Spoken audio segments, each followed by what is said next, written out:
오늘 엔타임 강의 23번째 시간입니다. 오늘 본문 말씀 요한계시록 6장입니다. 요한계시록 6장 1절부터 8절까지만 같이 보도록 하겠습니다. 요한계시록 6장 1절부터 8절까지. 내가 보매 어린 양이 7인 중에 하나를 떼시는데 그때 내가 들으니 내 생물 중에 하나가 우레소리같이 말하되 오라 하기로 이에 내가 보니 흰말이 있는데 그 탄 자가 활을 가졌고 면류관을 받고 나아가서 이기고 또 이기려고 하더라. 둘째 인을 떼실 때 내가 들으니 둘째 생물이 말하되 오라 하니 이에 다른 붉은 말이 나오더라. 그 탄 자가 허락을 받아 땅에서 화평을 저어 버리고 서로 죽이게 하고 또 큰 칼을 받았더라. 셋째 인을 떼실 때 내가 들으니 셋째 생물이 말하되 오라 하기로 내가 보니 검은 말이 나오는데 그 탄 자가 손에 저울을 가졌더라. 내가 네 생물 사이로부터 나는 듯한 음성을 들으니 이르되 한 데나리온의 밀 한 대요 한 데나리온의 보리석대로다. 또 감람류와 포도주는 해치지 말라 하더라. 넷째 인을 떼실 때 내가 넷째 생물의 음성을 들으니 말하되 오라 하기로 내가 보매 청황색 말이 나오는데 그 탄 자의 이름은 사망이니 음부가 그들을 따르더라. 그들이 땅 4분의 1의 권세를 얻어 검과 흉년과 사망과 땅의 짐승들로서 죽이더라. 아멘. 자, 우리 지난 시간에 일곱인의 이 재난에 대해서 우리가 어떤 개략적인 이야기를 나눴습니다. 오늘은 이제 좀 더 구체적인 이야기를 다룰 텐데 지난주에 못 오신 분도 많고 해서 또 중요한 내용이기 때문에 한 번 더 점검하고 지나가도록 하겠습니다. 22강에 지난번에 했는데 우리가 마지막 때가 대략 어떻게 진행될 것인가에 대해서 여러분 궁금한데 많은 분들이 그건 그때 가봐야 안다. 뭐 좀 약간 성경이 말씀하시는 게 뭐 모호하지 않는가라는 생각도 하신 분들이 적잖이 계신 것 같은데요. 죄송하지만은 모호하지도 않고 애매하지도 않고요. 아주 성경으로 정확하게 마지막 때가 어떤 식으로 진행될 것인가를 그 시나리오를 정확하게 말씀을 하고 있습니다. 물론 오늘 읽어드린 요한계시록 6장에 나와 있는 그대로 진행이 될 것인데 요한계시록에만 이 이야기를 한 것이 아니라 공간복음서, 특별히 마태복음 몇 장 그랬습니까? 24장. 그리고 마가복음 13장, 누가복음 21장에는요. 요한계시록 6장에 있는 내용이 그대로 사례대로 순서대로 정확하게 설명이 되어 있습니다. 그래서 여러분 마태복음 특별히 그중에서 24장 내용을 쭉 보면은 예수님께서 제자들의 질문에 대해서 답을 하시는데 마지막 때 주의 오실 때 마지막 때 일어날 일들이 어떤 순서로 일어날 것인가에 대해서 아주 정확하게 설명을 하고 있습니다. 그래서 잠깐 이야기를 다루면은 첫 번째 사람의 미혹이 있을 것이라고 말씀을 드렸습니다. 마태복음 24장 4절 5절입니다. 예수께서 대답하여 이르시되 너희가 사람의 미혹을 받지 않도록 주의하라. 많은 사람이 내 이름을 와서 이르되 나는 그리스도라 하며 많은 사람을 미혹하리라. 이거 첫 번째 마지막 때 예수님이 오실 때 일어나는 징조 중에 첫 번째 첫발입니다. 그래서 여러분이 주님이 언제 다시 오실까? 여러분 굉장히 궁금한데 사람의 미혹이 일어나는 그때를 여러분 주목하시기 바랍니다. 이 부분은 좀 이따 다시 하도록 하겠습니다. 두 번째가 6절 7절입니다. 난리와 난리 소문을 듣겠으나 너희는 삼가 두려워하지 말라. 이런 일이 있어야 하되 아직 끝이 아니니라. 민족이 민족을 나라가 나라를 대적하여 일어나겠고. 두 번째는 민족과 민족이 나라가 나라. 그래서 그 세계적인 어떤 큰 전쟁들이 일어날 것을 예고하고 있습니다. 자, 이것이 요한계시록에 보면은 6장에 보면 두 번째 인이 떼어질 때 일어나는 일들입니다. 그리고 세 번째가 곳곳에 지진과 기근이 있을 것이라고 그랬습니다. 자, 이것은 세 번째 인이 떼어질 때 무슨 말이 등장합니까? 검정색 말이 등장할 때 그때 기근이 옵니다. 그 순서와 똑같고요. 네 번째가 마태 마가복음에는 설명되지 않지만 병관복음의 병행구절인 누가복음 21장 11절에는 곳곳에 큰 지진과 기근과 전염병이 있을 것이라고 말씀하고 있습니다. 네 번째 인이 띄어질 때 이 일이 똑같이 일어나게 될 것입니다. 그리고 다섯 번째는 순교자가 발생합니다. 박해와 순교가 일어나는데 마태복음 24장 9절에 보면 그때 사람들이 너희를 환란에 넘겨주겠으며 너희를 죽이리니 너희가 내 이름 때문에 모든 민족에게 미움을 받으리라 그랬습니다. 사람들이 예수 믿는 것 때문에 박해를 받고 미움을 받고 죽임을 당하는 일이 생기는데 요한계시록 6장에 보면은 5번째 인이 떼어질 때 이 일이 발생합니다. 그리고 24장 13절 14절 그러나 끝까지 견디는 자는 구원을 얻으리니 이 천국 복음이 모든 민족에게 증언되기 위하여 온 세상에 전파되리니 그때야 그제야 끝이 올 것이다. 6번째 예수님이 오실 때의 징조 6번째는 만국의 복음이 전파되는 것이고 그다음에 7번째가 천재지변과 주님의 공중에 강림하시는 장면이 마태복음 24장 29절 30절 그날 환란 후에 즉시 해가 어두워지며 달이 빛을 내지 아니하며 별들이 하늘에서 떨어지며 하늘의 권능들이 흔들리리라.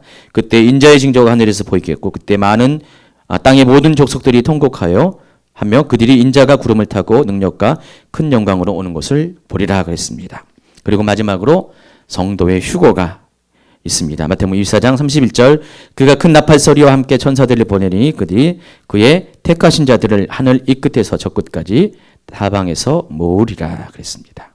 자, 이 내용이 요한계시록 6장, 7장, 8장 그리고 14장에 이르는 계시록의 내용과 정확하게 일치가 되고 있습니다.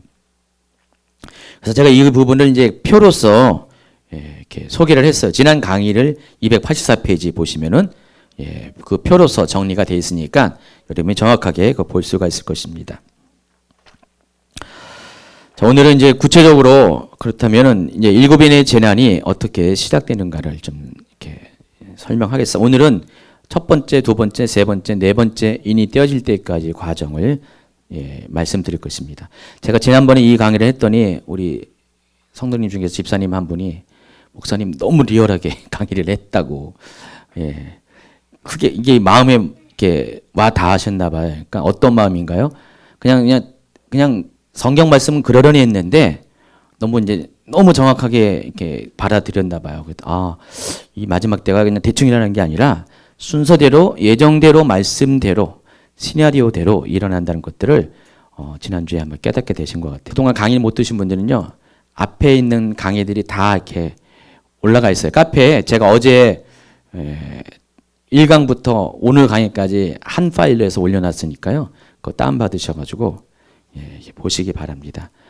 프린터 없는 분은 누군가에게 좀 부탁을 하셔가지고요. 그렇게 하시기 바랍니다. 자, 7인의 재난이 왜 재난이냐? 여러분 이 7인의 재난은 대상이 누구라고 그랬습니까? 생각나시는 분 계십니까? 모든 사람입니다. 악한 사람뿐만 아니라 성도들도 이 재난에 다 노출됩니다. 물론 환난전 휴거서를 이렇게 받아들인 분들은 당연히 이것은 재난이 아니라 환난으로 말합니다. 심판으로 말합니다.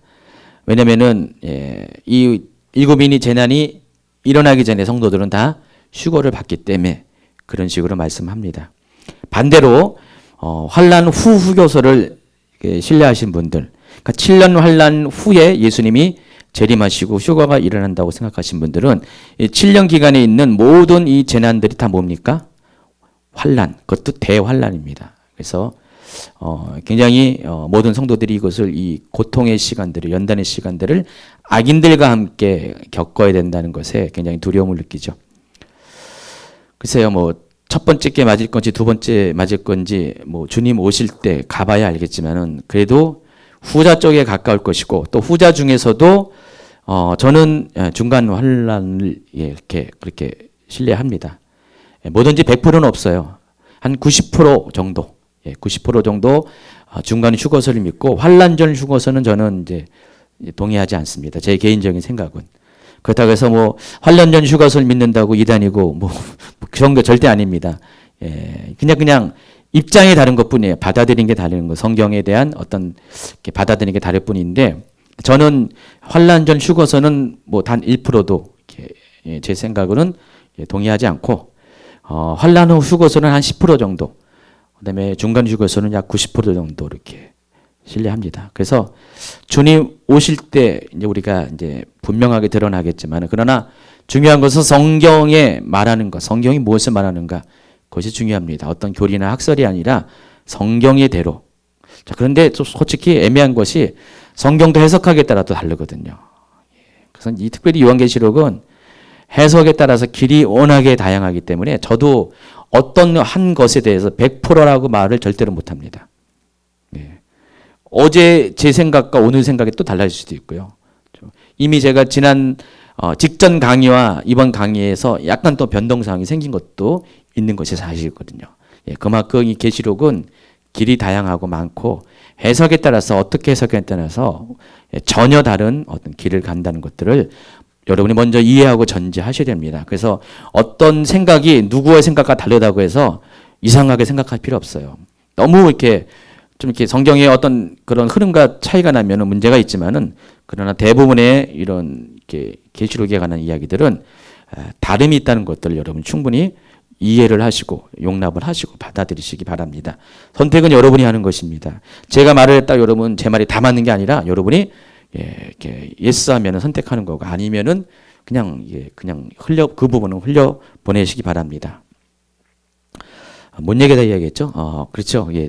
이 일곱 인이 어떤 사람에게는 심판으로 다가올 수 있고 어떤 사람에게는 재난으로 다가올 수가 있습니다. 재난이라고 말하는 것은 성도들이 받는 거기 때문에 재난이고, 심판이라고 할 경우는 악인들이 그 대상이기 때문에 심판이라고 말할 수가 있습니다. 그러나 전체적으로 따진다면 이것은 역시 큰 범위에서는 심판에 해당하는 것입니다. 왜냐하면 이 일곱인이 띄어질 때 7년 환란이 시작되기 때문에, 그렇기 때문에 7년 환란은 전체적으로 심판을 향해서 목표를 향해 나아가기 때문에, 그래서 심판이라고 해도 크게 틀린 말은 아니라는 것입니다. 어쨌든 성도들의 입장에서 보면은 일곱인이 띄어지는 것은 심판보다는 재난이라고 여러분이 아시기 바랍니다. 첫째 인으로부터 넷째 인까지 뗄 때는 공통적으로 말이 등장합니다. 그리고 말탄자가 등장합니다. 첫 번째 인이 떼질 때 무슨 말이요? 흰말, 두 번째 붉은 말, 세 번째 검정말, 네 번째 청황색 말. 이 청황색 말을 다른 번역에서는요 이렇게 합니다. 푸르스름한 말, 창백한 말. 창백한 것은 어떤 뉘앙스가 있습니까? 창백하다는 것은 바로 시체가 창백하잖아요. 시체. 그래서 여러분 얼굴이 좀 이렇게 창백한 분은 어떻게 해요? 시체 같은 분입니다. 그래서 이 각각의 이 색이 상징하는 게 있어요. 엉뚱한 얘기가 하는 게 아니라 흰말이 주는 이미지가 있고요. 또 그다음에 붉은 말이 주는 이미지가 있고, 검정말이 주는 이미지가 있고, 청황색 말이 주는 이미지가 다 그러니까 우리가 알고 있는 일반적인 이미지 말하는 것이요. 흰 것은 어때요? 좋죠? 흰 것은 일단 평화를 이야기하는 것 같고요. 또 빨간 것은 뭡니까? 피. 검정색은 뭡니까? 검정색은 여기서는 기근으로 나와 있습니다. 그리고 푸르스름한 것, 창백한 것은 죽음을, 사망을, 그러니까 우리가 우리가 알고 있는 이미지와 전혀 동떨어진 것이 아니라는 것입니다. 실제로 이 해석도 똑같이 그렇게 해석이 된다는 것입니다. 자, 그런데 이 말탄자들의 정체는 그냥 온 것이 아니라 그 말이 주는 이미지는 그렇고요. 말을 탄 자들, 사람이 될지 탄 자들의 정체는 세상을 심판하기 위해서 이 재난을 가지고 오는 존재들이라는 것입니다. 이 재난을 가지고 왔다는 것은 이 사람들, 이 존재들은 어디서 왔을 것 같아요? 바로 하나님으로부터 보내심을 받은 자들이죠. 자, 그런데 이 환상들이 여기서는 이제 환상이 아니라 직접 본 건데, 이 네 개의 인이 띄어질 때 등장하는 이 네 가지의 말은 스가랴서에 있는 환상과 스가랴가 본 환상과 맥을 같이 하고 있습니다. 제가 이제 엔타임 강의하면서 대표적인 게 계시록 4장에 보면은 하늘이 열리고 하나님 보좌가 보이게 되잖아요. 그 보좌의 광경을 설명하면서 이 보좌의 광경을 다른 예언서에서 다른 예언자가 이렇게 보고 설명한 것과 굉장히 맥을 같이 한다고 얘기했죠. 그 대표적인 사람이 누굽니까? 에스겔. 에스겔이 하나님 성전, 하늘 보좌에 있는 하나님 성전을 환상으로 봤고요. 또 누가 봤습니까? 이사야가 봤죠. 근데 이 이야기들을 쭉 보면은 에스겔과 이사야 표현한 것들은 약간의 차이가 있어도 요한계시록에서 요한이 본 환상과 거의 8, 90%가 일치한다는 것을 알 수가 있어요. 그러면서 제가 설명했습니다. 요한이 본 것이 100%다. 왜냐하면 요한은 실제로 하늘 보좌 가운데 가서 본 것이고 에스겔과 그다음에 이사야는 하늘 보좌까지 간 것이 아니라 환상 가운데, 그래서 제가 그림을 그려놨어요. 이사야는 열린 하늘 문을 통해서 하늘로 올라갔고 에스겔과 그다음에 이사야는 아까 요한은 그렇고 에스겔과 이사야는 하늘에 문이 열린 것을 이렇게 했죠. 삐끔 쳐다봤다 그랬죠. 그래서 멀리서 이 땅에서 하늘 보좌를 쳐다본 것과 직접 올라가서 본 것이 약간의 차이가 있다고 말씀드렸습니다. 그리고 또 예수님에 관한 모습들을 쭉 보면은 예수님이 이제 요한계시록 1장에 보면 예수님이 등장하시는 장면이 나오죠. 인자 같은 이가 나오는데, 자, 이 예수님을 요한계시록에서 요한이 이렇게 보고 묘사를 했는데 이 묘사와 다니엘서에 나온 묘사가 똑같다 그랬잖아요. 그래서 다니엘도 예수님을 보았어요. 그러니까 요한계시록에 있는 내용들은요, 이 앞에 있는 구약 성경에 있는 예언서의 내용들과 많이 일치가 되는 것을 알 수가 있습니다. 그리고 이 부분도 똑같아요. 이 부분도 마찬가지로 이 스가랴서에도요. 스가랴도 역시 이제 종말에 관한 이야기를 부분적으로 담고 있는데 이 스가랴에서도 네 말이 등장합니다. 스가랴서 6장 1절부터 같이 읽도록 하겠습니다. 내가 또 눈을 들어본즉 네 병거가 두 산 사이에서 나오는데 그 산은 구리산이더라. 첫째 병거는 붉은 말들이, 둘째 병거는 검은 말들이, 셋째 병거는 흰 말들이, 넷째 병거는 어릉지고 건장한 말들이 메었는지라. 자 보세요. 여기도 네 가지의 색깔의 말들이 등장하죠. 4절입니다. 내가 내게 말하는 천사에게 물어 이르되 내 주여 이것들이 무엇이니까 하니, 스가랴가 이제 질문하는 겁니다. 천사들한테. 천사가 대답해 이르되 이는 시작 하늘에 내 바람인데 온 세상의 주 앞에 서 있다가 나가는 것이라 하더라. 검은 말은 북쪽 땅으로 나가고 흰 말은 그 띠를 따르고 어릉진 말은 남쪽 땅으로 나가고 건장한 말은 나가서 땅에 두루 다니고자 하니 그가 이르되 너희는 여기서 나가서 땅에 두루 다니라 하매 곧 땅에 두루 다니더라. 내가 내게 외쳐 가르되 이르되 북쪽으로 나간 자들이 북쪽에서 내 영을 쉬게 하느니라 하더라. 보세요. 여기 보면은 스가랴는 이 병거들을 보았어요. 하늘에서 병거를 보았는데 이 병거들은 어디서 왔다고요? 하나님으로부터 왔습니다. 주 앞에 서 있다가 나가는 것이라고 했습니다. 근데 이 병거를 가리켜서 하늘의 내 바람이라고 설명합니다. 나중에 이제 요한계시록 뒤쪽에 보면은요, 하나님이 이 세상을 심판하기 위해서 천사들을 보냈는데 천사가 어디서 하냐면 땅의 사방에서부터 이 세상을 심판하기 위해서 스탠바이 준비하고 있는 것들을 이제 환상을 보게 됩니다. 그래서 하늘의 내 바람이라는 것은 이 땅의 모든 동서남북에 있는 모든 이 세상에 존재하는 것들을 심판하기 위해서 하나님께서 하늘 보좌에서부터 오는 심판의 그런 병거, 심판의 존재들을 말하는 것입니다. 여기서도 이제 스가랴가 요한이 봤던 나중에 후에 수백 년 후에 요한이 본 네 색깔의 그 말들을 또 미리 보게 됩니다. 이런 것들이 많이 있다는 거예요. 요한계시록은 단지 그냥 신약에 있는 성경을 많이 말하는 게 아니라 요한계시록 내용들이 많이 이미 구약 성경에 이미 많이 이렇게 그런 샘플들이 나와 있다는 것입니다. 자, 그리고 이어지는 스가랴 6장 9절 이하에는 여호수아의 대관식 장면이 나옵니다. 그런데 이 여호수아의 대관식은 무엇을 이제 말하는 거냐면은 예수님께서 이 땅에 심판주로 오셔가지고 세상을 심판하신 다음에 왕으로 통치하는 세상이 오게 되죠. 그때가 언제입니까? 천년왕국이죠. 천년왕국인데 바로 그때가 임하는 그 내용들을 적은 것이 6장 9절 이하의 이야기입니다. 그래서 이 스가랴서 6장을 계시록과 비교해 보면요. 292페이지에 보세요. 표가 나와 있죠. 이런 식으로 대비가 된다는 것입니다. 스가랴서 6장 1절부터 8절은 하늘의 네 바람, 네 종류의 말들이 나오는데 이 말들은 바벨론과 애굽 등에게 심판의 재앙을 가져다 주는 말입니다. 병거입니다. 하늘 보좌로부터 하늘의 네 바람으로 이렇게 등장한 겁니다. 근데 이것이 계시록 6장 1절부터 8절까지 나와 있는 네 인이 띄어질 때 등장하는 네 말과 같은 역할을 하는 것입니다.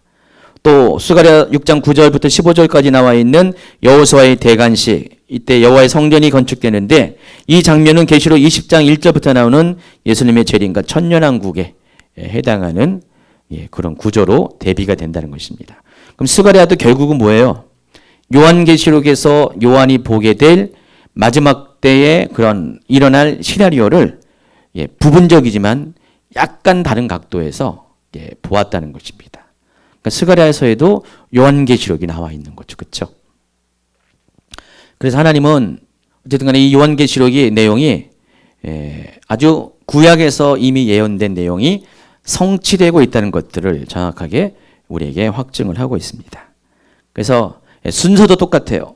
다 똑같기 때문에 아까 말씀드린 잠깐 지난주 거 이제 요약해서 말씀드린 대로 마지막 때는 그 흐름대로 그 시나리오대로 그 순서대로 심판이 진행이 된다는 것입니다.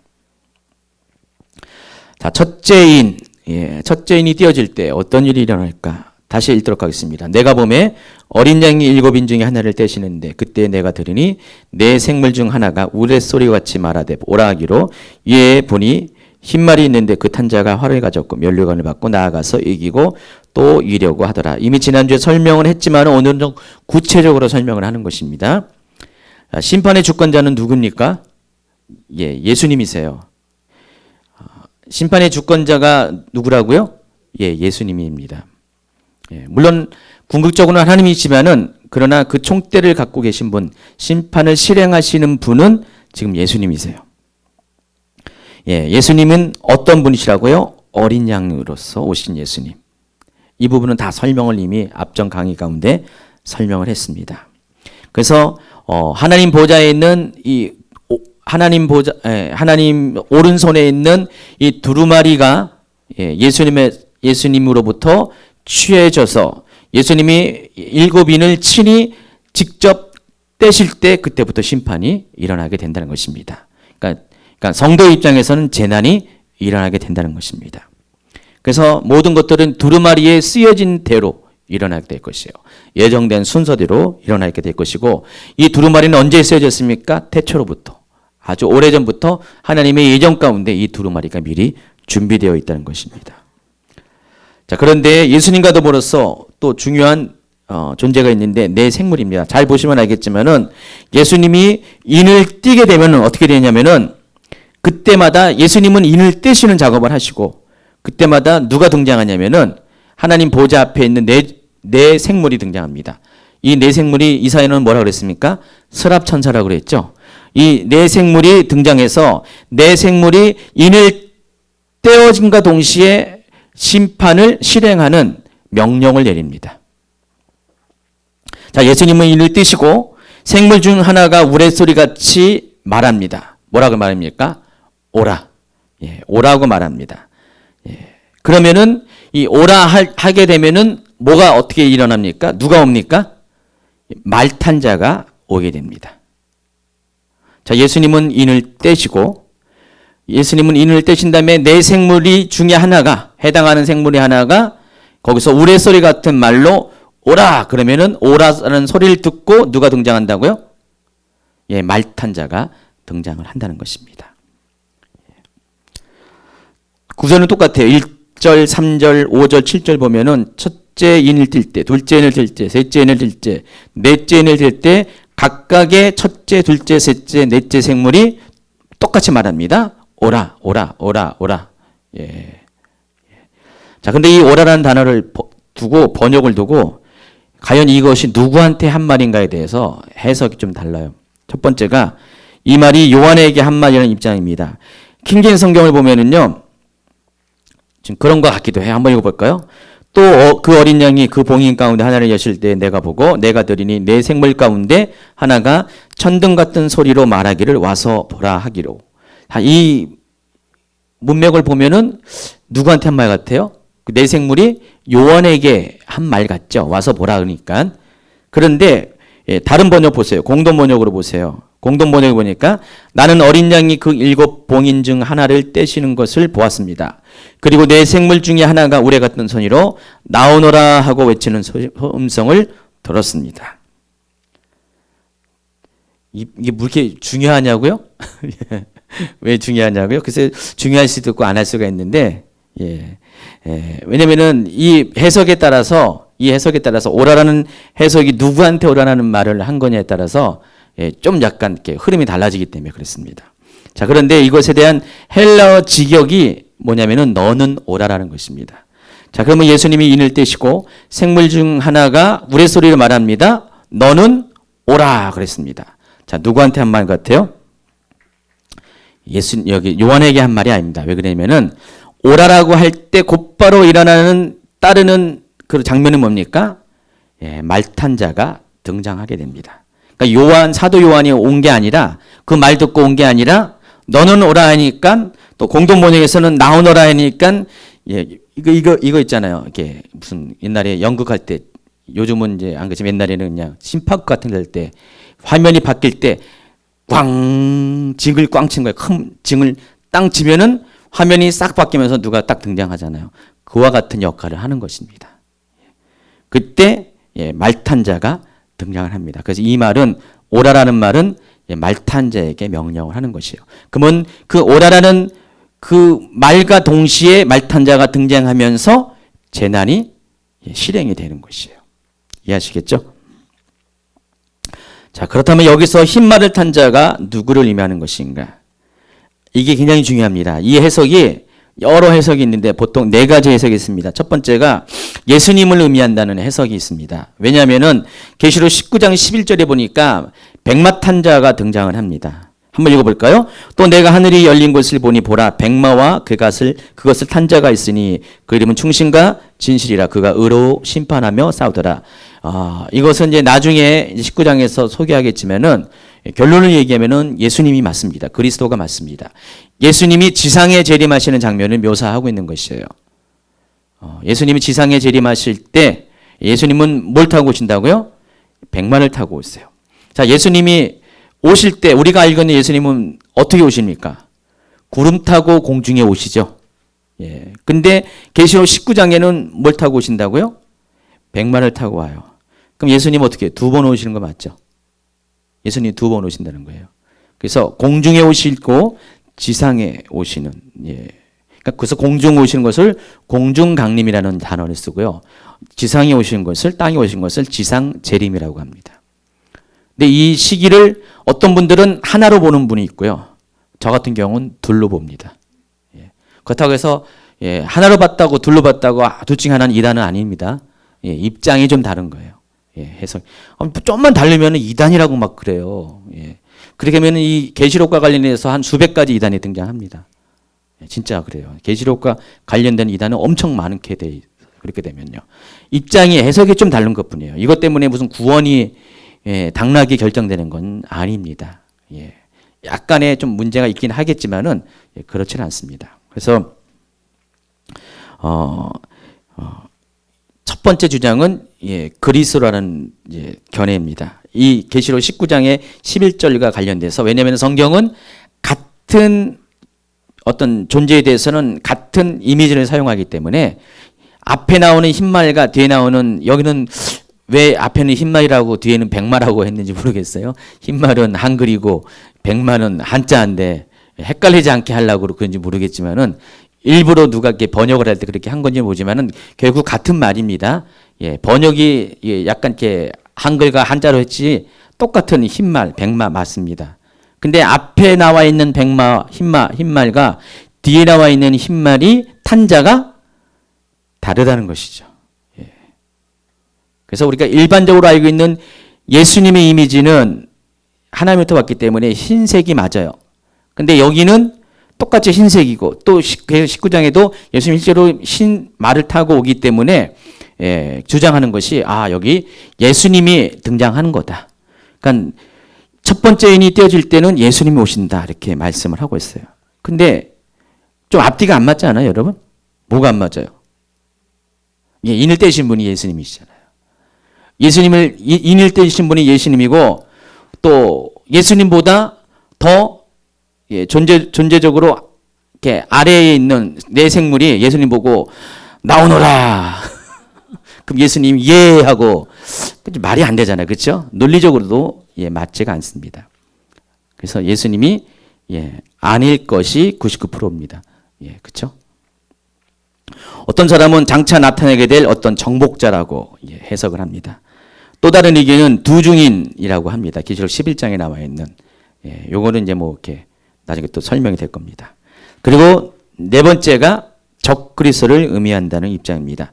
저는 이제 이 네 번째 주장에 동의를 합니다. 왜냐하면 본문의 어린 양은 인을 떼고 있기 때문에 말탄 중에 하나로 보기가 어렵고 또 여러분 이 활은 전쟁을 위한 무기로서 하나님을 백성을 대적하는 자와 관련이 있기 때문이라는 것입니다. 그래서 적그리스도는 자신을 의롭게 보기 위해서 흰 말을 타고 옵니다. 지난 주간에 설명을 한 것처럼 적그리스도는 뭘 타고 옵니까? 평화의 상징인 흰 말을 타고 와요. 적그리스도는 진짜로 평화를 가지고 이 땅에 옵니다. 적그리스도는 나중에 이제 세상을 통치하는 완전히 포갑으로 세상을 통치하는 박해하면서 성도들을 죽이면서 세상을 통치하는 존재로 오지만은 그러나 이 세상에 처음에 정치적으로 등장할 때는 말 그대로 흰 말을 타고 옵니다. 평화의 사도로 등장하게 된다는 것입니다. 화살 없는 활이란 것은 바로 피 흘림이 없는 정복을 말하는 것입니다. 1절을 계속 보면은 계속해서 이기고 또 이기려고 하더라. 2절에 보니까 이기고 또 이기려고 하더라. 그러니까 흰 말을 타고 온 적그리스도는 평화를 가지고 왔지만은 이미 그 손에는 활을 갖고 있고요. 활을 갖고 있고 계속해서 그가 한 일은 세상을 자꾸만 정복하고 또 정복하는 것이에요. 그러니까 평화를 가졌지만은 궁극적인 목적은 세상을 정복하고 한다는 것입니다. 적그리스도가 오잖아요. 이 3년 반 기간 동안의 적그리스도는 실제로 세상의 평화자로 오고요. 세상에는 정말 그와 같은 자가 없을 것이라고 사람들의 칭송받는 자로 올 겁니다. 지난 시간에 이렇게 그 일루미나티 카드 보여주면서 세상에 재난이 막 이렇게 휘몰아치고 사람들이 너무나 이렇게 힘든 상황 가운데 오니까 일루미나티 카드의 종착점이 뭐라고 했어요? 메시아를 기다리는 사람들의 모습이 막 보인다고 했잖아요. 그러니까 예수님이 오시기 직전의 상황과 똑같이 예수님이 오실 때 이 세상이 똑같았어요. 언제 예수님 오실까? 모든 사람들이 메시아를 기다릴 수밖에 없는 아주 힘든 상황 가운데 세상이 혼돈된 세상 가운데 살게 됐어요. 그래서 모든 사람들이 그때 당시에는 왕도 믿을 수 없고 제사장도 믿을 수 없고 바리새인도 믿을 수 없고 백성들이 마치 목자 없는 양같이 유리방황하고 많이 힘든 상태에서 그때의 그리스도 메시아이신 예수님이 오신 것들을 누구든지 다 고대하고 있는 그때 예수님이 오셨거든요. 그때 상황과 똑같이 적그리스도가 올 때도 똑같이 그랬습니다. 그러니까 세상 사람들이 그런 상황 가운데서 자기들을 구원해 줄 누군가를 기다리게 하는 상황이 옵니다. 근데 실제로 알고 보면은 이런 상황을 사탄이 카피를 한 거예요. 복사를 한 거예요. 모조를 한 거예요. 그래서 자기가 그런 상황을 만들어 가는 거예요. 그래서 적그리스도가 오는 것이 모든 사람들이 환영할 수밖에 없는 그런 상황으로 만들어 간 다음에 완전히 그런 상황들이 고조가 될 때 역사 가운데 꽝 하고 징이 치면은 딱 등장하는 그런 어떤 쇼를 이제 하게 된다는 것입니다. 그래서 적그리스도는 예수님의 방식과 똑같은 방식으로 오게 됩니다. 예수님 오시는 방식은 예수님이 본인이 만든 게 아니라 하나님이 그 세상을 이렇게 준비해 가셨잖아요. 주의 길을 예비해 가셨잖아요. 그러니까 지금 마지막으로는 세례 요한을 통해서 완전히 그 길이 예비된 다음에 예수님이 오셨는데 이 적그리스도는 그들 스스로가 적그리스도가 오고 세상이 하나의 정부로서 하나의 통치 시대로서 이렇게 되어지기를 원하는 자들에 의해서 그 일들이 점점 환경들이 만들어 간다는 것입니다. 그리고 그들에 의해서 스스로 재난도 만들어 가면서 스스로 세상을 전쟁도 일으키면서 완전히 혼란의 세상에 만든 다음에 그 세상을 종치시킬 수 있는 누군가를 사람들이 기다리게 한 다음에 바로 그 당사자로 적그리스도를 세상에 드러내게 하는 그런 계획 가운데 적그리스도가 등장하게 된다는 것입니다. 머리에 면류관을 쓰고 있다고 했습니다. 신약 성경에는 면류관이라는 단어가 총 22번 검색이 됩니다. 두 가지 헬라어 단어가 사용하는데 스테파노스라는 단어가 있고요. 또 한 가지는 디아데마라는 단어가 있습니다. 이 중에서 디아데마라는 단어가 제일 많이 사용합니다. 19번 사용합니다. 스테파노스라는 단어는 운동 경기 시 우승자가 쓰는 월계관을 말합니다. 올림픽 때 뭘 썼습니까? 월계수로 만든 이파리를 만든 월계관을 썼죠. 바로 그것을 말합니다. 그게 스테파노스입니다. 신약 성경에는 이 성도들이 고난을 이기고 천국을 소유하는 과정을 설명할 때 이 단어를 많이 사용합니다. 그리고 디아데마라는 단어가 있는데 이 디아메 순서가 바뀌었네요. 스테파네스라는 단어가 19번이고 디아데마가 3번이네요. 좀 바꾸세요. 디아데마라는 단어는 왕과 같은 통치자가 쓰는 왕관을 말하는 것입니다. 그러니까 똑같이 면류관이라고 번역을 했는데 원래 헬라어 성경에는 뭐라고 나왔습니까? 19번은 뭐라고요? 월계관. 또 3번은 왕관이라고 번역을 했다는 것입니다. 그 예가 이제 쭉 나와 있어요. 고린도전서 9장 25절 한번 볼까요? 이기기를 다투는 자마다 모든 일에 절제하니 저희는 썩을 면류관을 얻고자 하되 우리는 썩지 아니할 것을 얻고자 하느라. 썩을 면류관이다. 이 면류관이라는 것이 스타파너스라는 단어를 사용합니다. 디모데후서 2장 5절에 보면은 정확하게 이 스타파너스라는 단어가 사용됩니다. 경계하는 자가 법대로 경계하지 아니하면은 스테파노스를 얻지 못할 것이요. 이 스테파노스는 무슨 의미라고요? 우승한 사람이 경기에서 우승한 사람이 올림픽에서 우승한 사람이 받는 월계수 잎으로 만든 그 관을 말하는 것이고 누가 썼어요? 옛날에 우리 송기정 마라토너 송기정 씨가 쓴 게 있잖아요. 봤죠? 그게 바로 이 스테파노스예요. 이것을 얻게 된다는 것입니다. 여기도 이제 면류관이라는 단어를 쓰고요. 디아데마라는 단어는 왕관을 의미하는데 계시록 12장 다 12장에 나와 있습니다. 하늘에 또 다른 이적이 보이니 보라 한 큰 붉은 용이 있어 머리가 7이요 뿔이 그 머리 여러 머리에 7 면류관이 있는데 여기서 이 면류관도 디아데마라는 단어를 썼습니다. 또 13장 1절에는 적그리스도 등장하는데 적그리스도도 똑같이 면류관 디아데마를 사용했고요. 또 19장 12절에 보면은 아까 말한 그 백마 타고 내려오시는 지상에 내려오시는 예수님의 모습을 묘사하는데 예수님의 머리에도 뭐가 있다고요? 면류관 디아데마가 있습니다. 자, 그러면 마귀, 용으로 표현한 마귀, 또 짐승으로 표현한 적그리스도, 그리고 백마 타고 이 세상에 심판자로 오시는 예수님 다 뭘 썼다고요? 디아데마.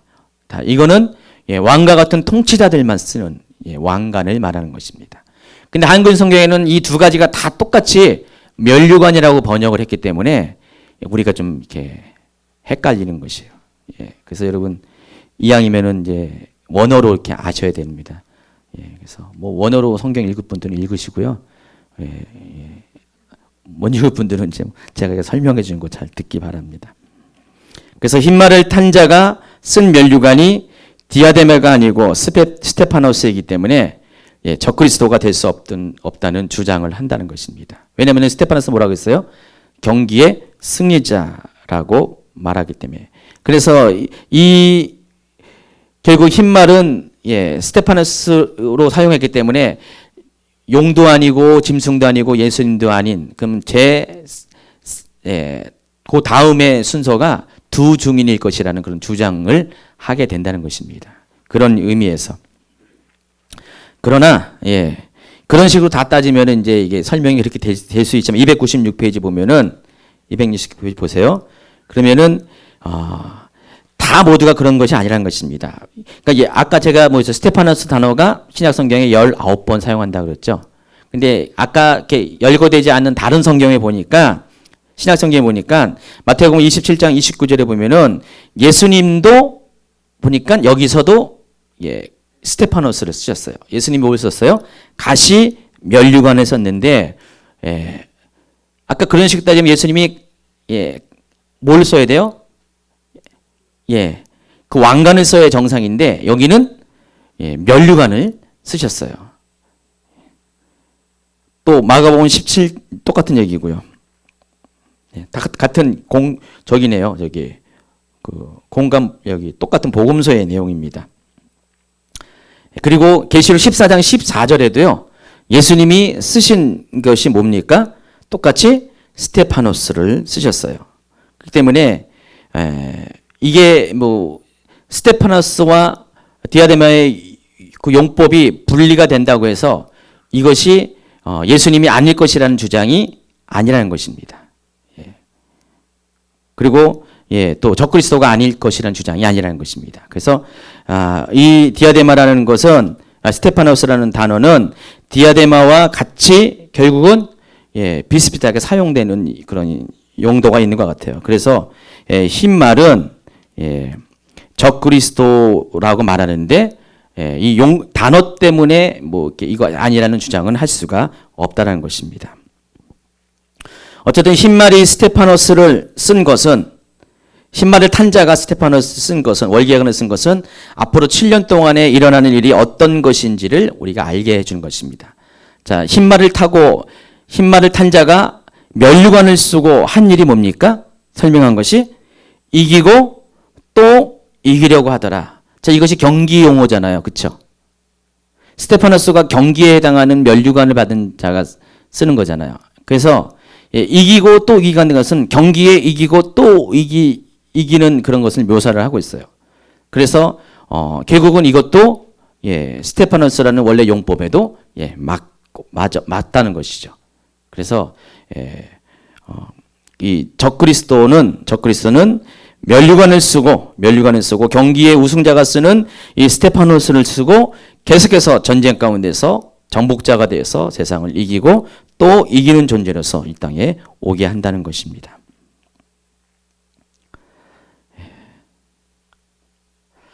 자, 여기까지 하고 297페이지 한번 보도록 하겠습니다. 마지막 때 7년 하려는 적그리스도의 정치적 등장과 함께 시작됩니다. 이건 아주 정확하게 그런 일이 생기게 될 것입니다. 그래서 여러분은 적그리스도의 출현을 확인할 수 있게 될 것이고요. 적그리스도 출현하는 아주 역사적인 사건들을 목도하게 될 것입니다. 그게 뭐라고 했습니까? 예루살렘에 평화가 찾아온다는 것입니다. 다니엘서 9장 27절입니다. 시작. 그가 장차 많은 사람들과 더불어 한 이레 동안의 언약을 굳게 맺고 그랬습니다. 한 이레의 언약에 대해서 지지난 강의에 설명을 했습니다. 뭐라고 했습니까? 7년 7 이레에 대한 비밀에 대해서 제가 해석을 하면서 이 7 이레가 뭐라고 했어요? 7년이라고 말했습니다. 7년이라는 기간을 말하고 여기서 그는 적그리스도를 말한 것입니다. 적그리스도가 이 땅에 마지막에 장차 오게 되면은 적그리스도가 하는 것은 사람들과 함께 7년 동안 뭘 한다고요? 언약을 맺는 것이에요. 무슨 언약이요? 평화조약을 맺게 된다는 것입니다.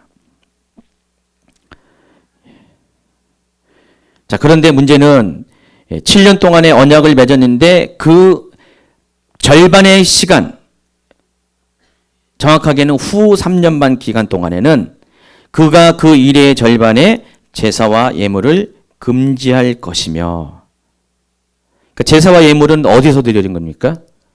성전에서 드리는 것이죠. 그럼 그 전 3년 반 동안은 어떤 일이 일어난다는 것입니까? 성전에서 제사와 예물이 드려진다는 것이에요. 근데 그것이 3년 반 지나면은 멈춰지게 된다는 것이에요. 그럼 제사와 예물을 드린다는 것은 성전이 존재한다는 전제로 드려지는 것이에요. 그러면 적그리스도가 오면은 그 3년 반 기간 동안에는 예루살렘에 성전이 세워지게 되는 것이에요. 실제로 예배가 드려지는 것이에요. 그래서 적그리스도가 올 때, 평화의 사자로 올 때 자기가 이 세상을 모든 분쟁과 전쟁을 종식시킬 수 있는 아주 강력한 평화의 메시지로 하는 것이 바로 예루살렘의 성전을 건축하는 것이에요. 그것이 제3성전입니다. 논의는 설명했지만 제3성전은 이미 다 스탠바이가 다 되어 있고요. 지금이라도 명령이 떨어지면 곧바로 지을 수가 있고요. 공사 기간은 3개월밖에 안 걸린다고 말씀드렸어요. 성전이 이게 큰 게 아니거든요. 우리 한국에 있는 아주 대형 교회 수백억짜리 성전이 아니라 우리 교회보다 약간 좀 더 큰 수준의 그렇게 큰 게 아니에요, 성전이. 그래서 3개월이면은 성전이 충분히 지어집니다. 전에는 지금 있는 오마르 사원이죠. 오마르 사원, 그 황금 사원 있죠. 이슬람의 3대 성지에 해당하는 그 사원이 있어가지고 모스크가 있어가지고 이것은 허물고 지을 거라고 생각을 했어요. 근데 이거 허물고 지을 수 있을 수가 없잖아요. 왜냐면 허물면 어떻게 돼요? 이슬람 사람들에게서 난리가 나잖아요.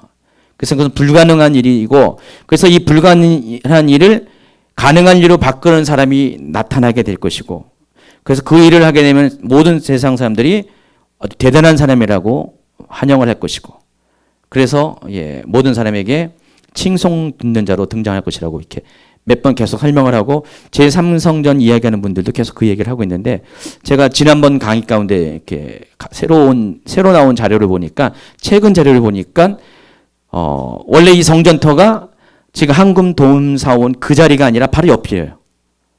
옆 건물 위치에 있는 거였어요. 그래서 지금이라도 그 이슬람 사원을 안 무너뜨리지 않고도 지을 수가 있다는 거예요, 지금. 그건 이게 또 다른 정보인 것 같아요. 그래서 지금 그러니까 더 가능성이 많아진 거예요. 훨씬 더 수월하게 성전이 지어질 수 있는 그런 가능성이 있게 되었습니다. 그래서 이 일이 이제 이 일이 일어나면은 실제로 거기서 예배가 드려질 겁니다. 이미 이렇게 DNA 검사를 해가지고 그 옛날에 레인의 피를 갖고 있는 사람이 0.001%라도 갖고 있는 사람 다 흐려졌는데 아주 그냥 조금이라도 갖고 있는 사람들을 벌써 그 혈액 검사를 해가지고 DNA 검사해가지고 그런 사람들을 벌써 스탠바이를 해가지고 레인 교육을 시키고 있어요. 성전에서 섬길 수 있는 원래 구약의 방식대로 성전에서 섬길 수 있는 그런 훈련들을 지금 교육을 다 하고 있습니다. 그래서 정말 지금이라도 결정이 되면 곧바로 성전은 세워지고 그렇게 되면 무슨 일이 생긴다고요? 그때가 바로 7년 환란이 시작되는 것이고 바로 그때가 첫 번째 인이 떼어진 것으로 여러분이 인식을 하라는 것입니다. 이것처럼 확실하고 정확하게 7년 환란이 시작됐다는 것들을 보여주는 샘플이 없을 것 같아요. 근데 그것으로 끝나는 것이 아니라는 것이죠. 7년 기간에 3년 반은 정상적으로 예배와 제사와 예물이 드려질 것입니다. 매일매일 번제가 드려지고 예물이 드려질 것입니다. 근데 7년 중에서 3년 반이 마치게 되면 어떻게 됩니까? 그때부터는 상황이 바뀝니다. 지금 다니엘서 9장 20절은 두 가지 상황을 다 묘사하는 것이에요. 첫 번째 그 7년 언약에 맺어진 첫 번째 그 상황을 묘사하고 두 번째 상황은 바로 그 일의 절반에 제사 예물이 금지되고 또 뭔 일이 있습니까? 포악하여 가정한 것이 날개를 의지하여 선다는 것입니다. 이게 누구입니까? 바로 짐승을 말하는 것이요. 계시록 13장이 말하는 그 짐승인데 바로 적그리스도의 뭐예요? 우상이 서게 된다는 것입니다. 성전 자리에 성전에 하나님의 언약궤가 올라갈 그 자리에 바로 하나님을 대신해서 적그리스도의 우상, 적그리스도의 형상을 만든 동상을 만든 우상이 거기에 쓰게 된다는 것입니다. 자, 일이 이미 BC 164년 5년경에 에피파네스 4세에 의해서 시리아의 에피파네스 4세에 의해서 이미 역사 가운데 한번 경험되었어요. 그때 당시에 그런 일이 한번 있었습니다. 그래서 이 일로 인해서 유대 백성들이 분노했잖아요. 그때 그 분노해가지고 그 유명한 마카비 가문이 들고 일어나 가지고 이 왕조들을 축출하고 그때 이제 마카비 왕조가 이제 중간기 시대, 구약과 신약 중간기 시대에 이스라엘을 통치하는 사건이 벌어집니다. 바로 그 마카비 왕조가 등장하는 이 결정적인 원인을 제공한 사건이 바로 이 성전의 이 우상이 들어서는 그거였어요. 그런 일이 역사 가운데 있었던 일이 또다시 재현된다는 것입니다. 그래서 예수님은 마태복음 24장에서 사람들의 징조를 구할 때 뭐라고 설명했냐면은 다니엘서에 기록된 것을, 그러니까 그것을 읽는 자는 다 깨달으라고 가로해 놓고 이렇게 복선을 집어넣었잖아요.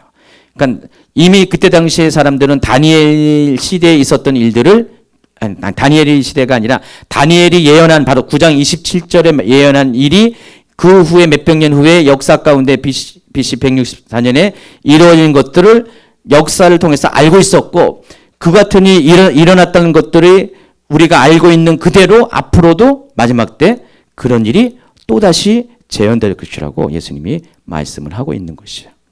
실제로 그런 일이 생긴다는 것입니다. 데살로니가 후서 2장 3절에도요. 누가 어떻게 하여도 너희가 미혹되지 마라. 먼저 배교한 일이 있고 저 불법의 사람 곧 멸망의 아들이 나타나기 전에는 그날이 이르지 아니하니 그는 대적하는 자라 신이라고 불리는 모든 것과 숭배함을 받는 것에 대항하여 그 위에 자기를 높이고 하나님이라고 내세운다 그랬어요. 그러니까 적그리스도 짐승이 하는 일은 뭐라고요? 불법의 사람이고요. 멸망의 아들인데 그는 대적하는 자고 이 세상의 모든 신들, 모든 종교 위에 자기를 높여가지고 스스로 자기를 가리켜서 하나님이라고 말하는 사람이 존재가 마지막에 등장하게 된다는 것입니다. 그래서 그 적그리스도가 하는 일이 짐승의 우상을 만들고, 그러니까 거짓 선지자 또 다른 짐승의 우상을 만들어서 그 앞에 절하고 경배하게 한다는 것입니다. 이런 일이 마지막 환란 기간 동안에 생기게 됩니다. 자, 근데 이 적그리스도가 등장하기 위해서는 몇 가지 조건들이 충족되어야 합니다. 290페이지 3분의 2쪽 이 아래입니다. 적그리스도가 등장할 때는 세계가 적그리스도가 등장하는 어떤 환경들을 만들어줘야 돼요. 그래서 그것을 한마디로 말하면 세계가 하나가 되는 것입니다. 세계가 통합되는 것이에요. 그래서 정치적으로 통합이 되고요. 그리고 경제적으로 통합이 되고 문화적으로 통합이 될 것이고 가장 궁극적으로는 종교적으로 세계가 하나가 되어야 됩니다. 그래서 이 모든 플랜을 가리켜서 New World Order, 신세계 질서라고 말하는 것입니다. 신세계 질서가 이루어지게 되면은 세상이 하나가 될 것입니다. 그래서 New World Order라는 것은 오더라는 것이 뭡니까? 질서를 말하죠. 새로운 세계 질서를 만든다는 것이에요. 지금도 세계 질서가 있잖아요. 그래서 정치적으로 무슨 이렇게 미국이 주도하는 무슨 질서를 세운다 이런 표현들이 많이 있잖아요. 그러니까 정치적으로 어떤 흐름을 만들어가는 것이죠. 세상을 재편하는 것이죠. 근데 이 세상은 지금까지는 어떻게 했습니까? 하나님께서 지으신 어쨌든 간에 중간에 죄악이 들어왔지만 하나님이 지으신 이 질서대로 지금 이렇게 세상이 어쨌든 간에 기우뚱기우뚱 나가고 있습니다. 근데 이들이 말하는 것은 뭡니까? 새로운 질서를 만들자는 것이죠. 그러니까 하나님이 만든 그 질서가 아닌 자기들이 원하는 질서를 만든다는 것이에요. 속뜻은 바로 사탄이 하나님으로 추앙받는 그 세계 질서를 목표로 하고 있습니다. 뉴 월드 오더는 그거를 목표로 하고 있습니다. 그래서 그 뉴 월드 오더라는 그 주제하에 그 목표 아래 그 일을 하기 위해서 세상이 하나가 돼야 돼요. 그래서 세상이 완전히 하나가 될 때 그 세상을 통치하는 질서 위에 서는 존재로서 적그리스도가 등장하게 됩니다. 그래서 그 과정들이 이렇게 만들어져야 돼요. 그래서 통합의 과정들이 지금 일어나고 있습니다. 이미 많이 진행되고 있어요. 정치 통합이 일어나고요. 경제 통합이 일어나고요.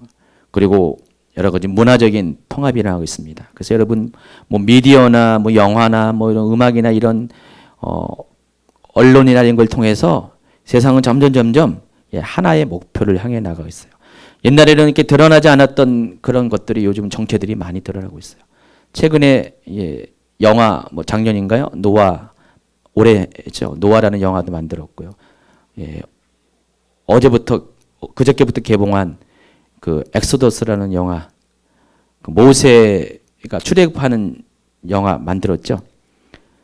얘가 지금 이제 사람들이 영화 잘 만들었다 하면 보러 가는데 이런 것들 전문적으로 이렇게 분석하는 사역하시는 분이 이제 그새 것들 분석해서 올려놓은 거 보니까 이 영화 또한 똑같이 노아처럼 마찬가지로 성경을 왜곡하고 성경적인 관점이 아니라 그들의 관점에서 하나님을 깎아내리고 하나님을 불신하게 만드는 그런 포맷을 가지고 만든 영화라고 합니다. 그래서 모세는 여기서 등장하는 모세는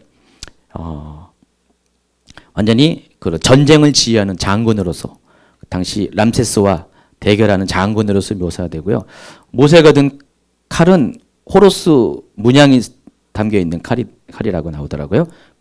그 영화 리뷰를 보니까 그런 일 통해서 이미 할리우드 같은 경우는 거의 대부분이 이 일루미나티에 속한 그런 어젠다를 갖고 있는 그런 마인드를 갖고 그런 방식을 갖고 있는 그런 사람들이 이미 장악을 했기 때문에 헐리우드에서 만드는 영화들의 대부분들은 반 그리스도적, 반 성경적인 내용들. 그러니까 성경 이야기를 하는데도 다 아니라는 것이죠. 지난번에 선 오브 갓이라고 예수님 생애를 다룬 영화도 마찬가지.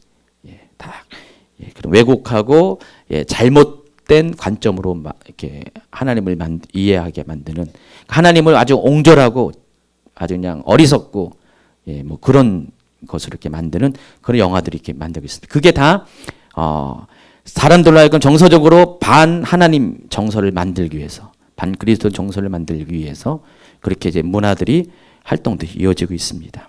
그러나 뭐니 해도 세계 통합을 알리는 가장 확실한 신호는 뭡니까? 종교 통합입니다. 그러니까 종교가 통합되지 않으면은 절대로 적그리스도가 올 수가 없어요.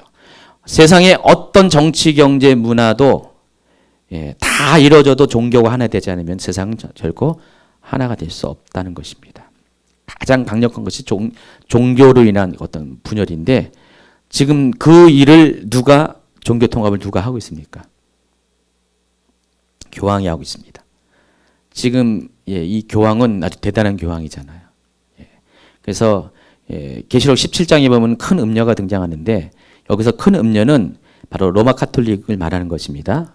로마 카톨릭 배교의 세력을 말하는 것인데 그 음녀의 수장이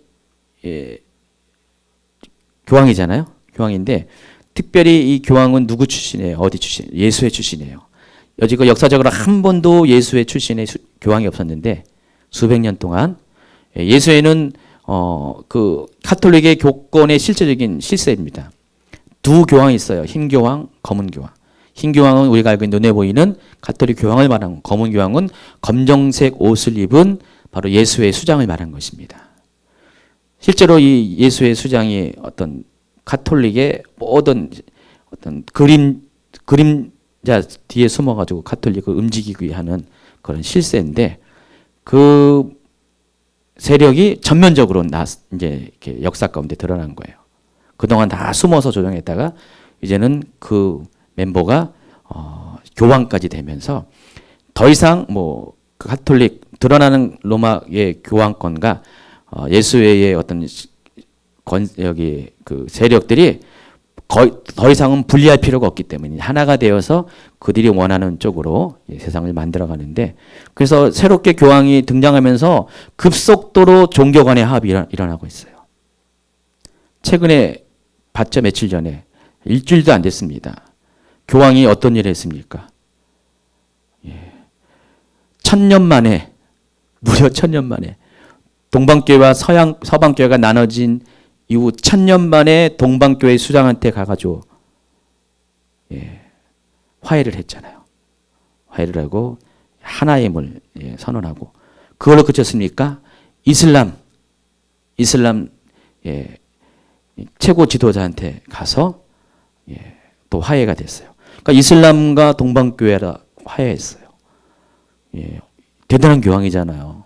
대단한 정치력이고 대단한 사람입니다. 그래서 지금 교황 욕하면은 아주 그냥 난리가 납니다. 그렇게 아주 대단하신 위대하신 분을 어떻게 욕할 수 있냐. 치졸한 아주 개독이라고 욕합니다. 예. 제가 지난번에 한번 로마 카톨릭에 대해서 가장 큰 위협이라는 주제를 가지고 설교 제목을 가지고 한번 설교를 했었잖아요. 저 아는 몇 분이 전화가 왔어요. 그런 설교해도 되냐고. 제가 걱정이 돼서. 예. 예. 근데 그때 설교를 했는데 지금 그 설교 내용대로 지금 돼가고 있어요. 돼가고 있고요. 깜짝 놀랐어요. 그래서 이 일이 아주 평범한 일이 아니에요. 평범한 일이 아니기 때문에 엔타임을 아시는 분들은 이 흐름을 통해서 세상이 이렇게 마지막 때의 시나리오대로 되어가고 있다는 것들을 우리는 금방 이제 알 수가 있습니다. 이거를 모르는 분들은 몰라요. 세상이 어떻게 돌아가는지를 그냥 그러려니 하는데 계시록을 아시는 분들은 이제 이 시나리오 각본대로 성경대로 되어가는 것들을 그냥 아주 그냥 소스라치게 이것을 실감을 하게 됩니다. 지금 그 일이 일어나고 있어요. 그래서 종교 통합이 완성이 되면은 하나의 종교로 세상이 묶여집니다. 그게 이제 현재적으로는 로마 카톨릭 중심으로 한 종교가 됩니다. 그래서 그들이 외치는 그 구호가 뭐니까 One Family Under God. 하나님 안에 한 가족이라는 구호를 통해서 다방면에서 여러 가지 각도에서 이 세상이 하나가 되는 과정들이 겪고 있어요. 지금 만들어가고 있어요. 최종적으로 종교가. 그래서 이 개신교 안에서 기독교 안에서도 하나가 되는 운동이 여기서 일어나고 있는 게 바로 WCC를 중심으로 해서 기독교 일치운동, 에큐메니칼 운동이 일어나고 있습니다. 그래서 우리는 그걸 알기 때문에 이 WCC를 반대하는 거예요. WCC가 아니라고 하지만은 지금 주장하는 게 종교 다원주의를 통해서 종교 통합 쪽으로 가고 있습니다. 아직은 로마 카톨릭이 거기 업저버로 돼 있어요. 정식 멤버가 아니라 대부분의 이제 기독교 관련되는 어떤 종파들은 다 들어와 있어요. 다 들어와 있는데 거기에다가 또 업저버로 토속 종교, 정령 숭배, 온갖 그냥 사이비 이단 유사 종교들이 다 들어와 있잖아요. 근데 카톨릭도 아직도 그 손님 위치에 있지만은 이 WCC에서 이 기독교가 하나가 딱 되게 되면은 완전히 하나가 되면은 어떻게 됩니까? 로마 카톨릭도 확 들어오게 될 거예요. 그리고 주도권을 확 잡게 될 거예요. 그러면 종교가 하나가 돼요. 어느 순간에 이 하나가 된 종교 외에 다른 종교를 믿으면 다 불법되는 시대가 올 거예요. 진짜로 불법.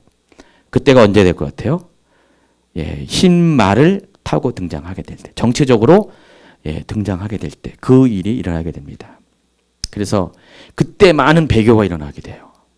많은 배교가 일어나고 박해가 일어날 것이고 또 그와 동시에 하나님은 하나님대로 두중인 사역을 통해서 할 수 있으면 한 사람이라는 영혼을 구하고자 또 대부흥과 대추수들을 허락하게 될 것입니다. 가장 치열한 영적 전쟁이 그때 일어나요. 3년 반, 전 3년 반 기간 동안에 가장 치열한 영적 전쟁. 그 시기에 일어나게 될 겁니다. 지금은 아직 거기까지 아니에요. 지금은 거기까지 가는 과정 가운데, 길목 가운데 있습니다. 적그리스도가 오게 되는 것을 여러분 분명히 보게 됩니다. 눈으로 보게 됩니다. 그것이 제3성전이 건립되는 것일 것이고요. 세계가 아무도 할 수 없었던 세상이 하나가 되는 그런 대사건들, 역사적인 사건들이 오늘날 여러분 뉴스를 통해서 보게 되면은 일곱인이 띄어졌구나. 드디어 일곱인이 띄어졌구나. 아직은 일곱인이 띄어질 동안은 예수님이 오신 거 아닙니다. 이것은 뭐라고 했어요? 예수님이 오시는 징조예요. 마태복음 24장에서 예수님이 언제 예수님 오실 것이라는 질문에 대해서 대답한 건데 너희들이 가만히 있다가 잘 보고 있다가 첫 번째 사람의 미혹이 오거든 바로 적그리스도를 통해서 미혹이 오거든 그때 첫 번째 인이 요한계시록에서는 첫 번째 인이 띄어진 것을 너희들이 깨달으라고 말씀하시는 것이에요. 두 번째 뭐라고 그랬어요? 큰 전쟁 곳곳에 나라가 대적하고 민족이 대적하는 지금 수준의 극지적인 전쟁이 아니라 그냥 전 세계 곳곳에 그냥 크고 작은 전쟁들이 막 일어나게 되게 되면 그때 한 발 더 주님 오실 때가 가까웠다는 것. 세 번째 기근이 일고 지진이 막 일어나고 이런 일들이 생기면은 세 번째, 네 번째 전염병이 일어나거든. 다섯 번째 뭐라고 했어요? 많은 순교자가 이렇게 생기거든. 지금도 이미 순교자가 있지만은 대규모적인 순교자가 막 발생하거든. 여섯 번째 뭐라고 했어요? 천국 복음이 완전히 전파돼서 예루살렘까지 완전히 복음이 전파돼 가지고요. 많은 유대인들이 예수를 믿는 유대인들이 생겨나거든. 제가 좀 한 가지 고민이 있어요. 좀 있으면 이제 계시록 7장을 이야기할 텐데 7장에 있는 14만 4천이 과연 진짜 문자적으로 유대인을 말하는 것인지 아니면 상징적인 말하는 것. 제가 지난번 강의 때는 상징적인 것으로 이야기를 풀어갔는데 약간의 좀 이렇게 고민이 생겼어요.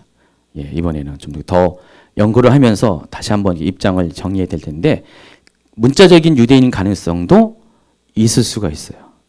현재 지금 유대인의 그런 복음 전파 속도가 정말 어느 시기가 되면 14만 4천이 될 가능성이 있어요. 그러니까 정말 주님 오시는 아주 그런 가장 적절한 시간대에 그렇게 그 숫자가 맞춰질 가능성도 분명히 이제 있기 때문에 약간의 고민이 있습니다.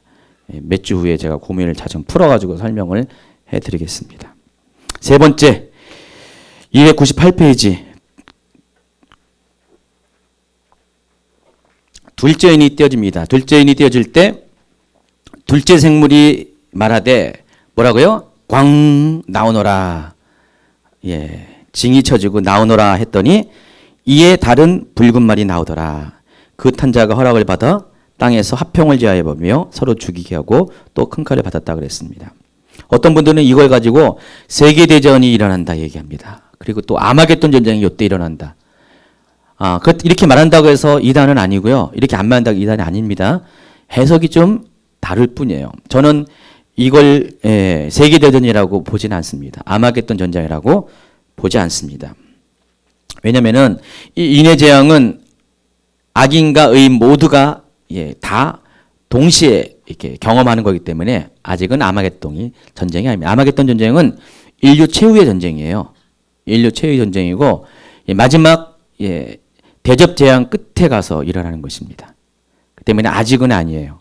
그래서 어쨌든 간에 그 정도 세계 대전은 아닐지언정 어느 정도의 큰 전쟁이 이때 일어나게 된다는 것입니다. 그리고 네 번째 299페이지 자세한 건 여러분 읽어보시기 바라고요. 네 번째 위에 거 잠깐 하나 빼먹었는데 이 큰 전쟁이 일어날 수밖에 없는 필연성이 있는 것이 있습니다. 뭐냐면은 아까 흰말이 등장하게 될 때 뭐라고 했어요? 흰말이 탄 자가 활을 가지고 나아가서 이기고 또 이기려고 하더라 했어요. 그럼 이 말이 뭐냐면은 지금 적그리스도가 정치적으로 등장을 한 다음에 아직은 세계가 하나 된 거 아니잖아요. 적그리스도가 원하는 수준으로 세계가 단일화된 건 아니잖아요. 근데 계속해서 이 과정을 겪어가면서 적그리스도를 크리스찬 외에 다 찬성하는 건 아니에요. 동의하는 건 아니에요. 그러니까 적그리스도를 반대하는 세력도 있다는 것이죠. 제가 보기에는요. 적그리스도를 반대하는 세력 중에 가장 후보가 되는 게 중국.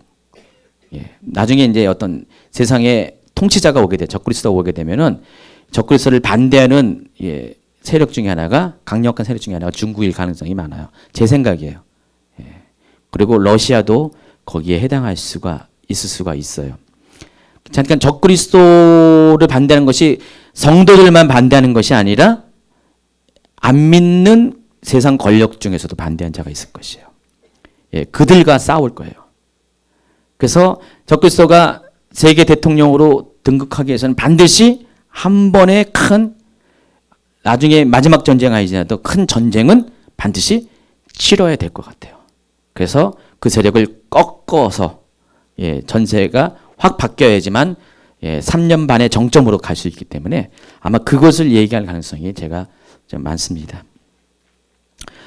셋째 인이 떼어지면은 셋째 인을 뗄 때 내가 드리니 셋째 생물이 말하되 오라 하기로 내가 보니 검은 말이 나오는데 그 탄 자가 손에 저울을 가졌더라. 내가 내 생물 사이로부터 나는 듯한 음성을 들으니 이르되 한 데나리온에 밀 한 대요 한 데나리온에 보리 석 대로다. 또 감람류와 포도주는 해치지 말라 하더라. 지난번에 얘기했듯이 이것은 아주 기록적인 인플레이션을 말하는 것입니다. 한 데나리온이 뭐라고 했어요? 노동자의 하루 식량에 해당합니다.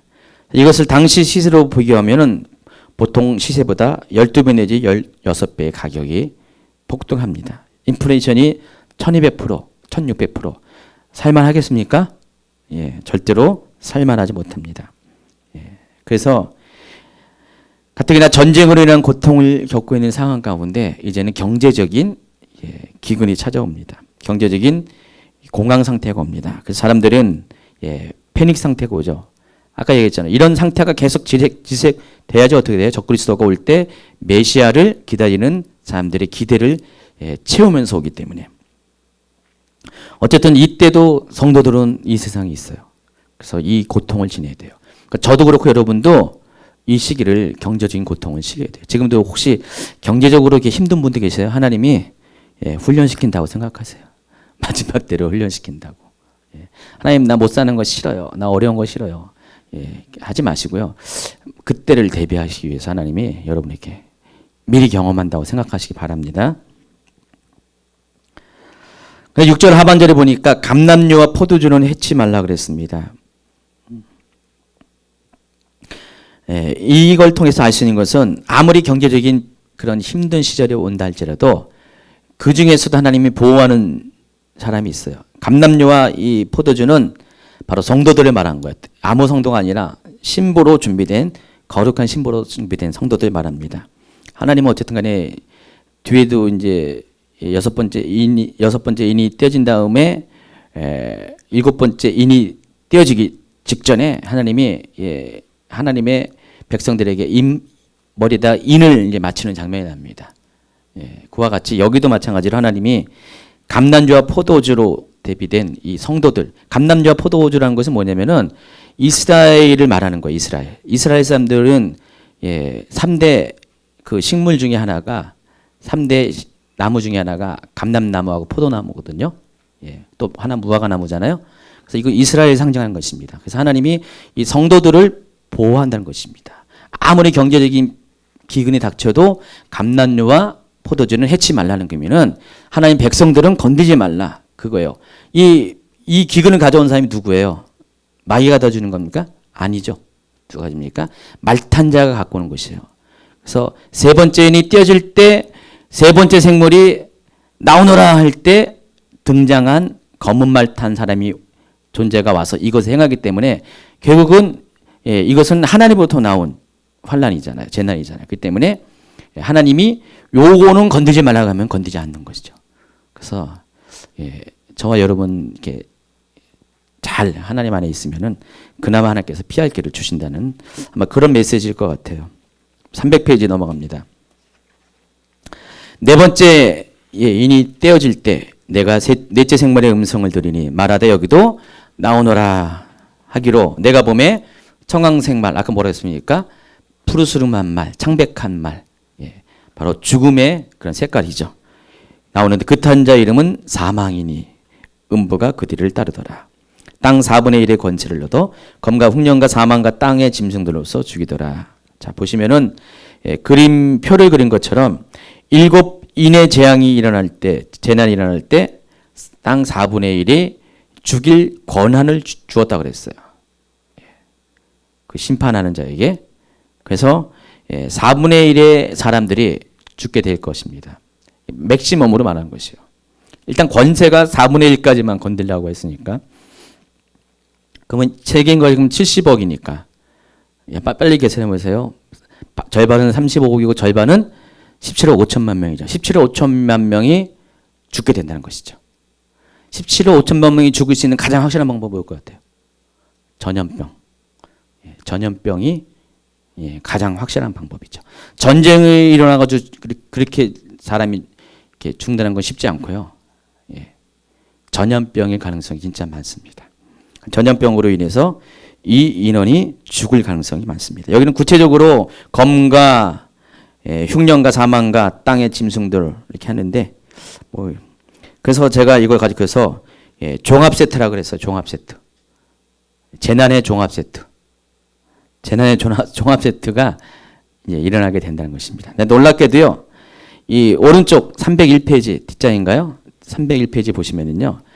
그 일루미나트 카드에 봐도요. 이게 예고가 돼 있어요. 한번 보세요. 다는 안 찍겠지만은 지금 경제 폭락이 일어나고 있죠. 경제 폭락.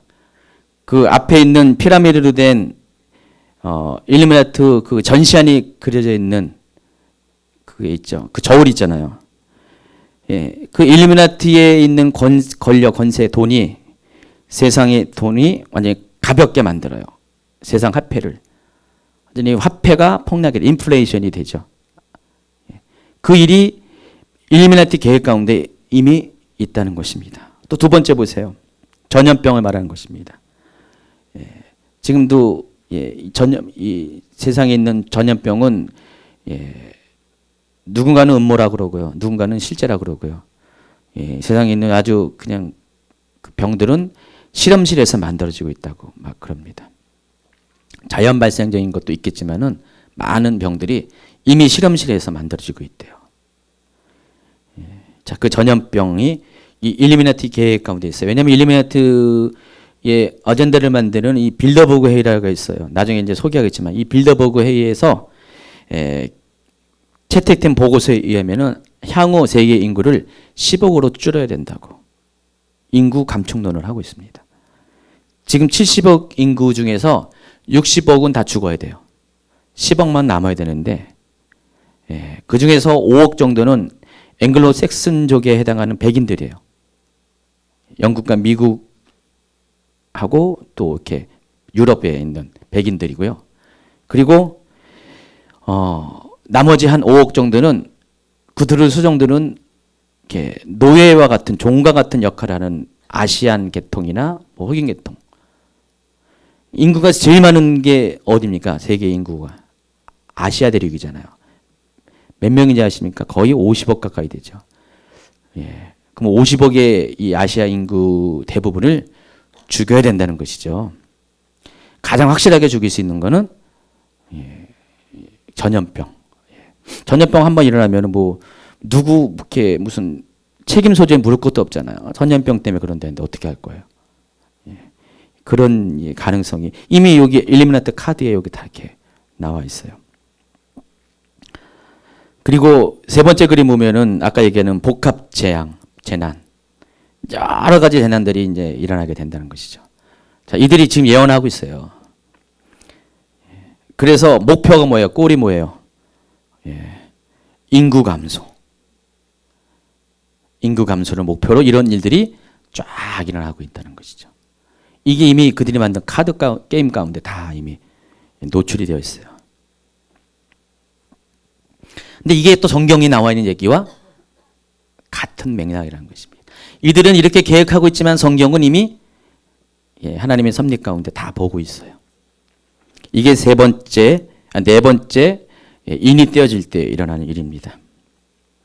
어쨌든 이 인의 재앙의 기간 중에 과연 성도들은 어떻게 될 것인가? 두 가지 가능성이 있습니다. 첫 번째, 그 고난에 동참할 수밖에 없다는 것입니다.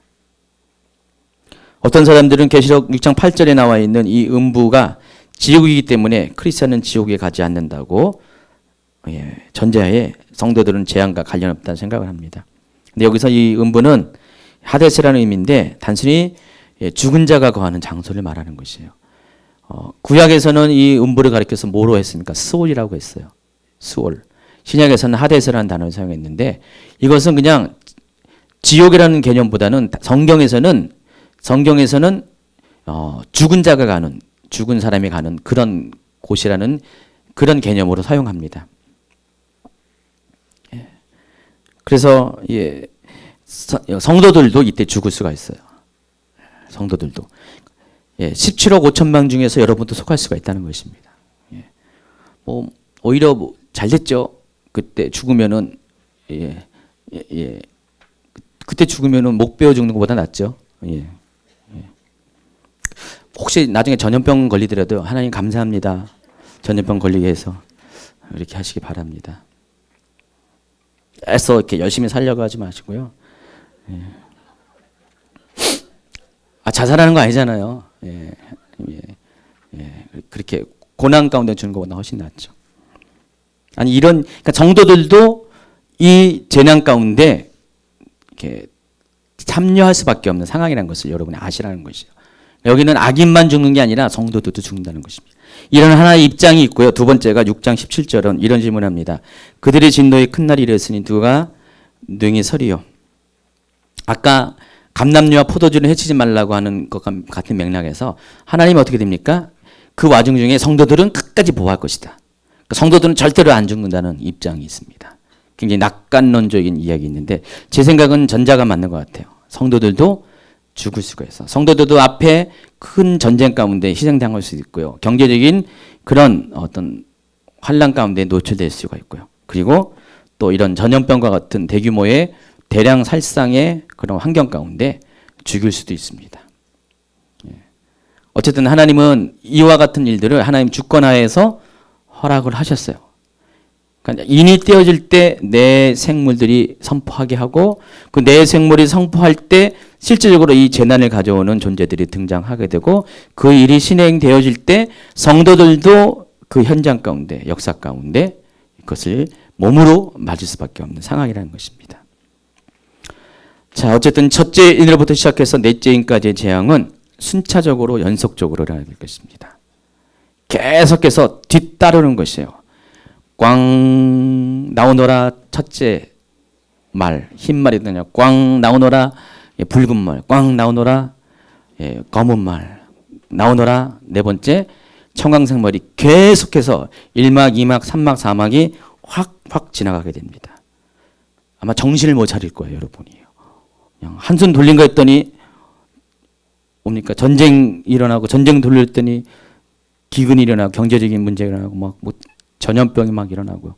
이것은 하나님 계획 가운데 있지만 일루미나티 계획 가운데서 계속 이런 것들이 예고되어 있기 때문에 이 일은 반드시 일어납니다. 아마 여러분이 감당하기 어려울 것 같아요.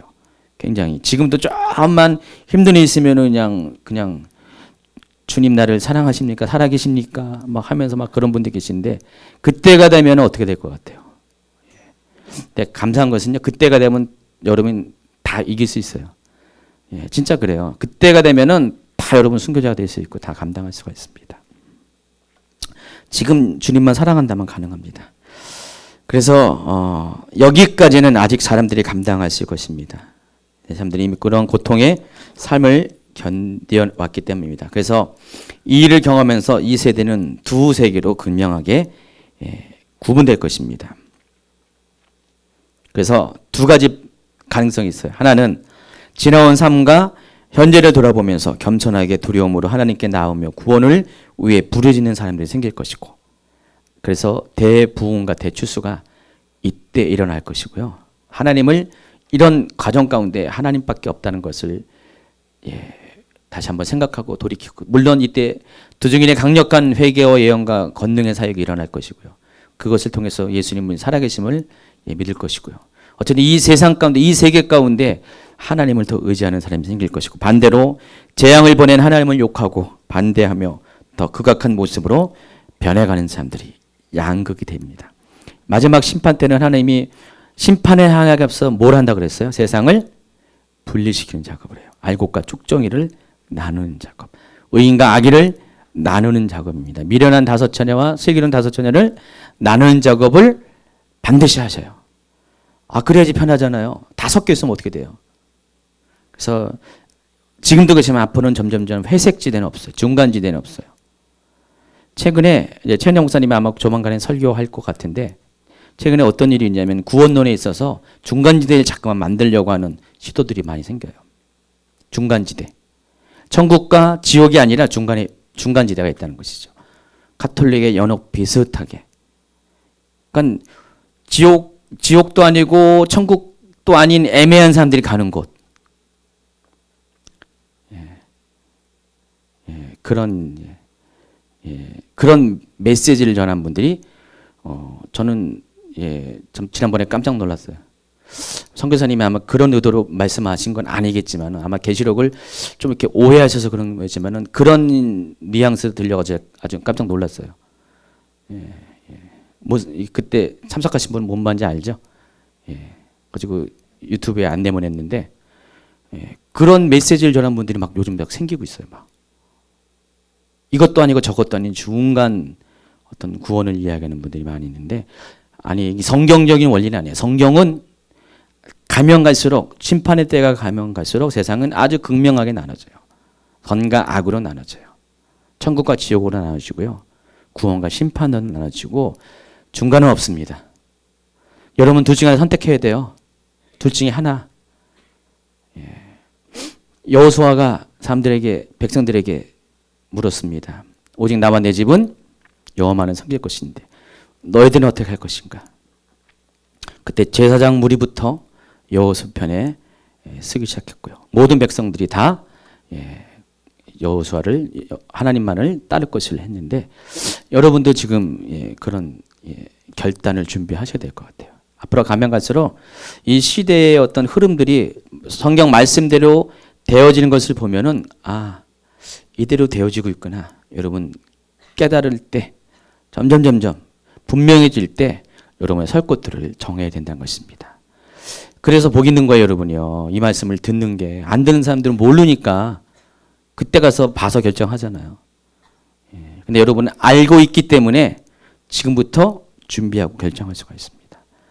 계시록 1장 3절의 말씀, 이 말씀을 읽는 자와 듣는 자와 그 가운데 기록한 자가 다 복이 있음이라. 왜냐하면 때가 가까우기 때문에. 여러분 가까우는 때를 맞이한 여러분 다시 한번 이 말씀을 여러분 청정 듣고요. 아주 심각하게 받아들이기 바랍니다. 그리고 이 일들은 하나님의 말씀대로 또 계획대로 시나리오대로 각본대로 반드시 이루어질 것입니다. 그래서 여러분이 주님이 여러분의 설 곳을 나중에 물어볼 때 정말 주님 앞에 온전히 쓰겠다는 그런 결단을 가지고 나아가는 저와 여러분 되기 바랍니다.